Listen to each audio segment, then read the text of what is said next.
Menurut aku media sosial itu ya segalanya bagi aku. Di medsos itu kebanyakan kontennya itu memamerkan semua kelebihan. Apa nih yang membedakan orang-orang yang mungkin terpengaruh secara negatif dengan orang yang terpengaruh secara positif?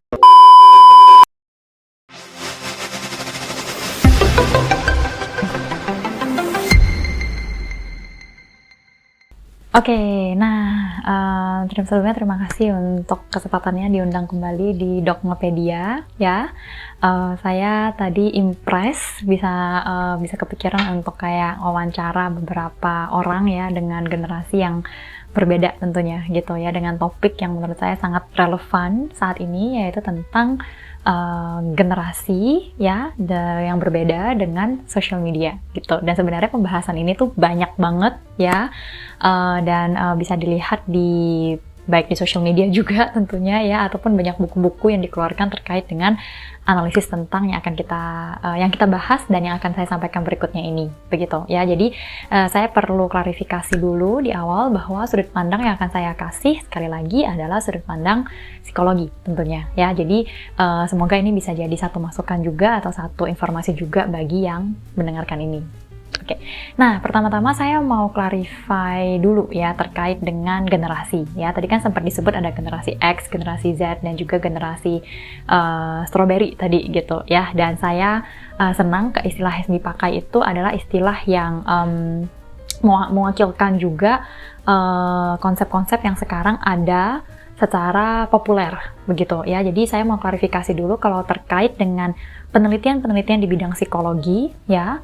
Generasi X, Y, Z itu ada batasan-batasan usianya gitu, yaitu generasi X itu adalah bagi yang lahir dari tahun 1960 sampai 1980. Kemudian dari 81 sampai dengan 95 itu adalah generasi Y ya.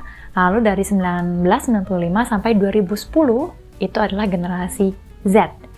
Dari 2010 sampai nanti nih 2025, beberapa tahun lagi, itu disebutnya sebagai generasi alpha kalau dalam penelitian-penelitian yang dilakukan di bidang psikologi. Nah, jadi pertanyaannya, generasi strawberry ya. Nah, generasi strawberry itu adalah istilah yang dipakai kemungkinan besar adalah untuk generasi Z dan generasi alpha begitu ya. Jadi kenapa kok kita membeda-bedakan itu antar generasi? Karena dilihatnya bahwa dalam tahun-tahun itu yang jedanya sekitar 15 tahun itu ya, untuk setiap generasi memang ada fenomena kehidupan yang sangat unik yang membedakannya dengan 15 tahun yang sebelumnya begitu. Dan kalau dari hasil penelitian ternyata bisa dilihat ada perbedaan yang cukup mencolok ataupun signifikan gitu. Contoh aja gitu, bagi orang-orang yang lahir di generasi Z, mereka lahir tahun 95 sampai 2010 ya, itu adalah masa di mana teknologi itu cepet banget berkembangnya ya. Dari yang awalnya mungkin ya pada tahun-tahun 80-an itu kalau handphone tuh kayak beberapa tahun sekali baru keluar satu edisinya yang baru gitu ya. Beberapa tahun sekali komputer juga baru keluar kayak sistemnya yang baru gitu. Tapi dari tahun akhir 90-an sampai 2000 awal, wah itu cepet banget ya. Jadi yang bisa setahun sampai keluar 2 sistem gitu. Bahkan merek handphone tuh makin banyak, sistem handphone juga makin banyak, sistem laptop, sistem komputer. Wah, itu perkembangannya cepat sekali dalam khususnya bagi generasi Z dan generasi Alpha begitu ya, sehingga itu akan bisa ngebuat ada perbedaan gitu. Perbedaan yang paling mencolok sih biasanya dalam hal itu, dimana kalau generasi X ya ataupun generasi Y, mungkin masih ada yang sebagian di Y yang lahirannya tahun 81 sampai 95, itu mungkin kita waktu kecil mainannya masih lari-larian kayak gitu ya. Kita kalau kayak telepon ke orang tua, telepon ke temen tuh masih pakai telepon rumah, atau masih ada dulu kayak ada kartu yang kita pakai ke telepon umum gitu. Sedangkan kalau generasi Z dan Alpha itu mainnya udah nggak kayak gitu, mainnya udah bener-bener pakai handphone, pakai laptop, atau pakai alat-alat lain ya, dan itu mainnya udah bukan yang kayak harus berada di satu tempat yang sama. Mereka bisa berada di benua yang berbeda dan masih bisa main bareng-bareng kayak gitu, apalagi di masa pandemi seperti ini ya. Jadi kalau kita lihat memang perbedaan generasinya itu cukup mencolok, yang bisa ngebuat adanya yang kita sebut sebagai generational gap, jarak antar generasi yang seringkali itu bisa menimbulkan konflik ya. Bagi yang nonton video ini mungkin ada yang pernah ngerasain, aduh ngomongin teknologi sama orang tua susah banget gitu. Lalu orang tua ngelihat ngomong sama anak muda kok susah banget gitu, karena mereka maunya sekarang pakai teknologi, sedangkan kalau udah ngomongnya yang kayak sifatnya lebih pengalaman atau yang lebih heart to heart, mereka susah banget, mereka liatnya handphone mulu, liatnya laptop mulu kayak gitu ya, karena memang tuntutan dan kondisi hidupnya itu sangat berbeda, dan itu memang seringkali bisa memunculkan konflik, apalagi kalau terkait dengan social media kayak gitu ya. Walaupun social media itu kalau kita lihat sekarang nggak cuma generasi Z dan Alpha sih ya sebenarnya yang pakai, generasi X, generasi Y juga sekarang udah pakai, cuma berbeda kayaknya cara nanggepinnya kayak gitu ya, dimana kalau generasi X dan generasi Y ngelihat social media itu justru sebenarnya kalau tadi pernyataan yang tadi ya, bahwa generasi Z itu lebih percaya yang ada di social media, sebenarnya itu ada iya dan tidak gitu. Dimana kalau penelitian nunjukin generasi X itu ya, kalau ngelihat social media mereka malah lebih cenderung untuk percaya gitu, karena pada zamannya mereka informasi atau berita itu tidak semudah itu ada, sehingga informasi atau berita itu biasanya adalah yang kalau udah valid baru diberitain, muncul di TV gitu. Kalau sekarang kan banyak hoaxnya gitu ya, makanya mungkin di sini ada yang ngerasa aduh susah bener jelasin ke papa mama gitu, kalau ini tuh hoax yang disebar-sebarin gitu ya. Tapi di sisi lain kalau untuk yang generasi Z dan generasi Alpha, yang mereka anggap sebagai kebenaran biasanya bukan yang sifatnya informasi, tapi yang misalnya lebih ke kayak experience atau lebih ke pengalaman hidupnya orang lain gitu. Wah, ini orang bahagia banget gitu, atau wah orang ini sukses banget gitu. Aduh emang bener ya kalau misalnya mau sukses tuh kayak gini, emang bener ya kalau mau bahagia tuh kayak gini gitu. Jadi sama-sama cenderung mudah percaya dengan social media, tapi percayanya dalam hal yang apa dulu nih, kayak gitu ya. Nah itu poin yang pertama. Jadi sebenarnya semua generasi terpengaruh lah intinya oleh social media. Itu poin yang pertama. Poin yang kedua adalah bahwa sosial media itu salah satu tantangan terbesarnya adalah karena itu menciptakan adanya perbandingan sosial yang tidak realistis, ya. Di mana perbandingan sosial yang tidak realistis ini kemudian menyebabkan ekspektasi yang tidak realistis, baik diri kita ke diri sendiri ataupun diri kita ke orang lain, gitu, atau dari orang lain ke kita, ya. Gimana nih maksudnya? Ini banyak sekali terjadi, dan ini saya ingin mungkin Anda juga coba merenungkan, ya, bahwa seperti yang tadi disampaikan di waktu video React Talent gitu ya, bahwa di social media kita cenderung melihat hanya yang indah, hanya yang baik dari hidup seseorang kayak gitu, dan ya itu hak orang lain untuk ngelakuin itu, ya kan, itu social medianya orang lain, jadi dia berhak untuk memilih untuk ngelakuin itu, begitu ya. Dan kita sebagai orang yang ngikutin social media itu juga berhak untuk gimana kita menilai itu, ya, baik kita percaya ataupun tidak percaya, ya. Dalam artian begini, kita perlu ingat bahwa apa yang ada di social media itu bukan keseluruhan cerita.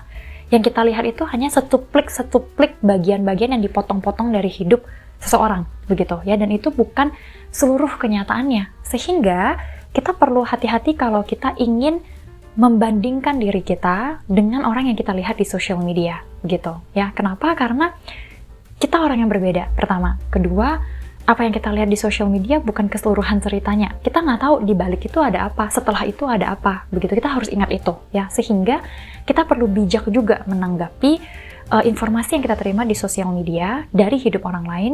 Apakah tepat untuk kita pakai membandingkan itu dengan diri kita ataupun dengan orang lain, kayak gitu. Atau mungkin itu lebih ke kayak semacam sesuatu informasi yang, oh iya ternyata bisa juga ya ada orang pekerjaannya kayak gini. Oh iya, ternyata bisa juga ya kalau misalnya lagi pengen jalan-jalan ngelakuin aktivitas ini, gitu. Itu bisa jadi informasi yang kita proses dan olah sendiri. Kita cocok atau nggak cocok dengan itu. Dan itu nggak harus bikin kita jadi kayak, kenapa ya, kok gue nggak sukses-sukses ya, kayak gitu. Ini orang masih seumuran gue juga, tapi kok udah sukses banget, udah jadi owner, udah jadi direktur, kayak gitu, ya. Karena tidak semua yang kamu lihat itu semuanya kayak gitu, tidak semua yang kamu lihat itu hanya itu aja yang terjadi di baliknya, kan kita nggak tahu gitu ya. Jadi kita perlu hati-hati dengan ini, karena kalau sampai karena sosial media kita jadi ada ekspektasi yang tidak realistis ke diri kita sendiri, aduh itu semuanya datang tuh, kecemasan, depresi, perasaan sedih berkepanjangan, perasaan gak berharga, perasaan gak cukup baik.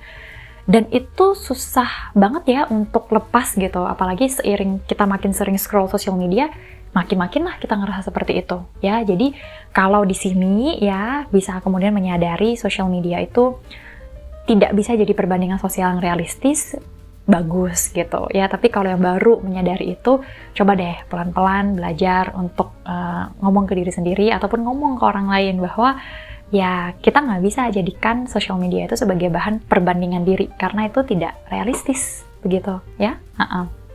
Itu poin saya yang kedua. Lalu ini poin saya yang terakhir, ini ada kaitannya dengan yang tadi disampaikan oleh Talent gitu ya, bahwa sosial media itu tentu ada positif dan negatifnya, itu sudah pasti ya. Dan nggak ada keharusan kok kita untuk pakai sosial media sebenarnya. Nggak ada kan kayak syarat menjadi warga negara harus pakai sosial media. Itu tidak ada ya. Jadi saya harap yang menonton video ini menyadari dan mengingatkan orang lain bahwa menggunakan sosial media itu pilihan ya. Kita punya akun sosial media atau enggak, itu pilihan. Kita mau upload atau enggak, itu pilihan. Kita mau upload yang seperti apa, itu juga pilihan kita gitu. Sekalipun di sini ya yang nonton adalah let's say blogger, adalah YouTuber, adalah influencer di social media. Penting sekali untuk kita ingat bahwa sekalipun itu adalah pekerjaan kita, tapi itu tidak mendefinisikan kita sebagai individu.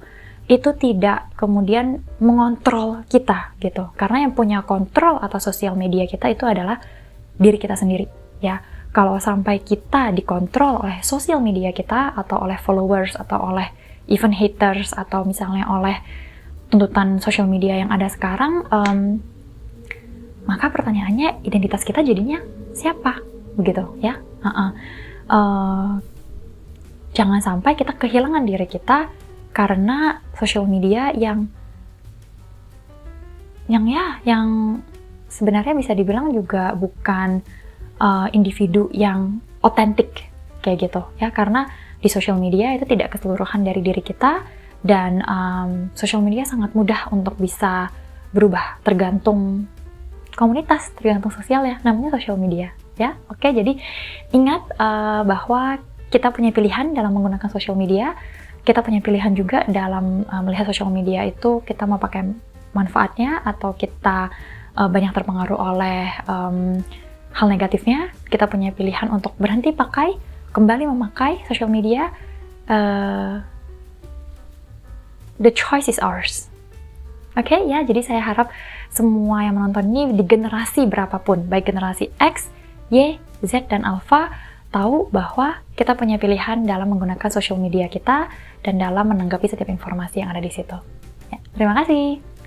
Hai Sobat Rokmapedia, jangan lupa untuk Like, komen, dan subscribe channel kita. Dan jangan lupa nanti untuk nonton video-video berikutnya. Bye-bye!